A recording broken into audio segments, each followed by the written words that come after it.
এই ফেলু, তুই বলতো ভূমিকম্পের সময় তুই কি করবি? চালাকিটা ধরে ফেলেছে রে ফেলু, এখন কি হবে রে? কে রে ফেলু, বল ভূমিকম্পের সময় তুই কি করবি? স্যার, ভূমিকম্পের সময় আমি বাড়ির উঠানে শুয়ে পড়বো। ধর তুই ঘরের মধ্যে আছিস, তখন তুই কি করবি? স্যার, ঘরের মধ্যে থাকলে দৌড়ে বাইরে চলে যাব আর উঠানে শুয়ে পড়বো। ধর তুই 5 তলা বিল্ডিং এর উপর আছিস, তখন তুই কি করবি? স্যার, 5 তলা বিল্ডিং এর উপরে থাকলে সাথে সাথে ব্যালকনিতে চলে যাব। ধর ওই বিল্ডিং এ কোনো ব্যালকনি নেই, তখন তুই কি করবি?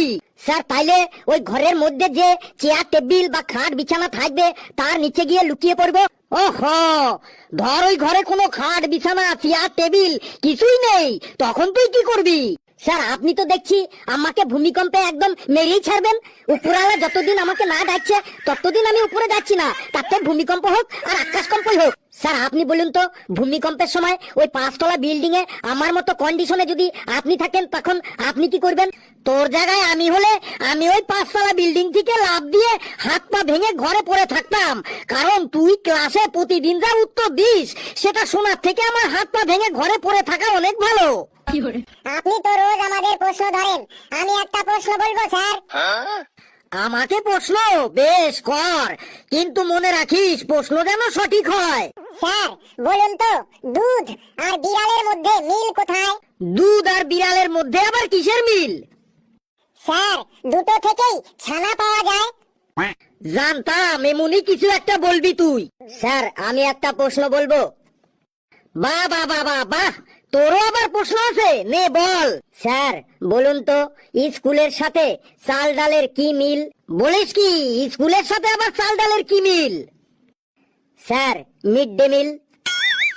একটু চুপচাপ থাক, না হলে কিন্তু আমার হাতটা তোর পিঠে চলে যাবে এখনই। কালু, তুই বলতো, ধর কলকাতা থেকে দিল্লির দূরত্ব 1400 কিলোমিটার, তো ঘেটু কলকাতা থেকে গাড়িতে 180 কিলোমিটার বেগে দিল্লির দিকে রওনা হলো, এবং ফেলু দিল্লি থেকে গাড়িতে 190 কিলোমিটার বেগে কলকাতার দিকে রওনা হলো। তাহলে ঘেটু ও ফেলুর মধ্যে দুজনার কোথায় একসাথে দেখা হবে? স্যার, ঘেটু আর ফেলুর সাথে জেলখানায় দেখা হবে। কেন জেলখানায় কেন? স্যার, এত জোরে গাড়ি চালালে পুলিশ কি বসে আঙুল চুষবে? ওদেরকে ধরে একদম জেলখানায় পাঠিয়ে দেবে।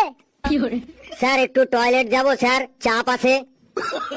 এই যে পড়া ধরেছি আর এখন টয়লেট চাপ আছে, কত কি পাবে? তুই একটা কবিতা শোনা আমাকে, যদি কবিতা শোনাতে পারিস তাহলেই তোকে আমি টয়লেটে যেতে দেবো। স্যার, আমার নিজের লেখা কবিতা বলবো নাকি অন্যের লেখা কবিতা বলবো?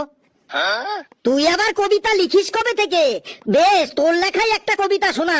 স্যার, কপাল দিয়ে একটা কবিতা বলছি।